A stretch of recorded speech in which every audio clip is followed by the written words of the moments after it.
Hey man, this is old Brookie. I'm a guitar teacher, and I want to know, are you familiar with the major pentatonic scale? Let's do an easy one. Let's do G major.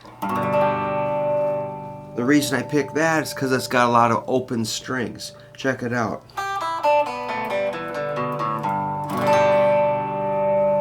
That's a G E or a 3/0. Same thing on the second string, but that would be a D B. Third string is 2/0 or A G. Same thing on the next two strings.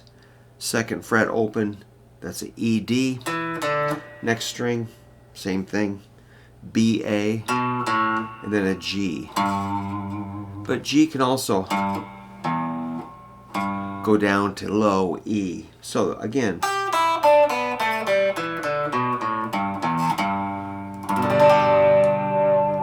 throw a G chord on there. That would be descending. Now if we ascend, I would do it like this.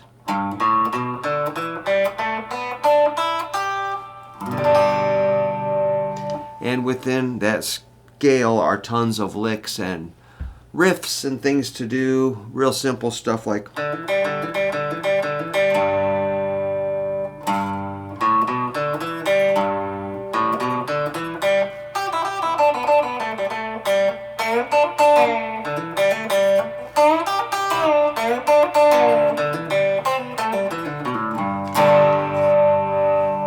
Alright, I did hit one note not in the key. Did you pick that up? Yeah, I played a C. That's not in the scale. But you can add anything you want to the scale anytime, as long as it sounds good. Alright, key of G. Now take it up to A. It's going to be like this. Same shape, but no more open strings for the moment. That would be a 5-2, 5-2, 4-2, 4-2, 4-2, 5-2, 5.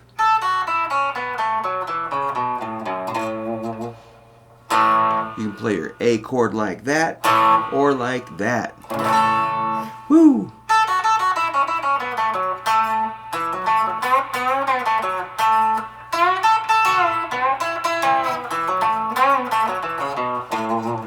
So that's kind of like a hee-haw influence, country picking. All right. They're all going to be the same shape. Let's go up to B.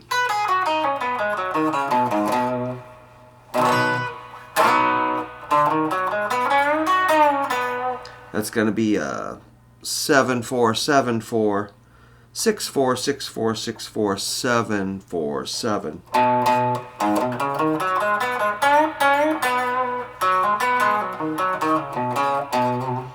Cool, man. If you go one fret higher, you got C major pentatonic.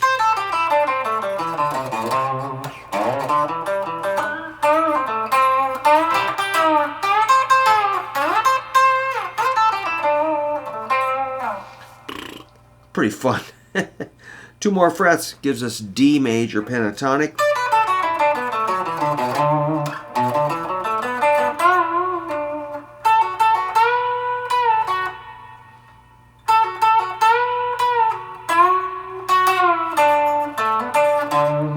Pretty basic, man. If you go two more frets, you got your E major pentatonic.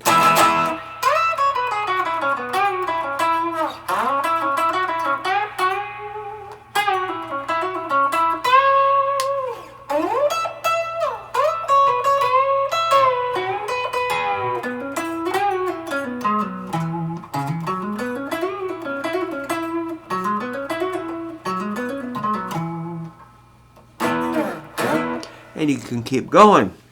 One more fret is F major pentatonic.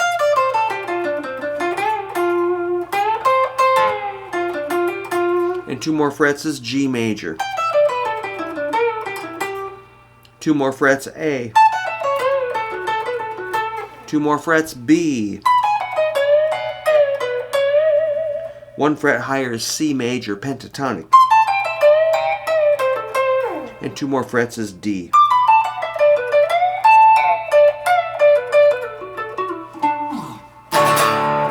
So if I played a little more, I'd probably get warmed up. But you know, when you're filming, it's hard to be loose. It's hard to be free. It's hard to be expressive. You don't want to screw up that bad. But basically, I was able to show you the patterns, which they're very cool, very easy to play. Make sure to use your pinky on that high note. And eventually you can spread these out. Like here's a big E major.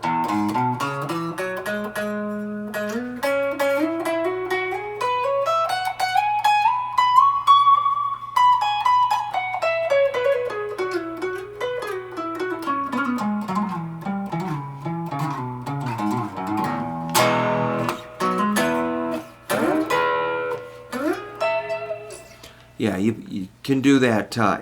All of these keys I showed you, G, A, B, C, D, E, F, G, etc.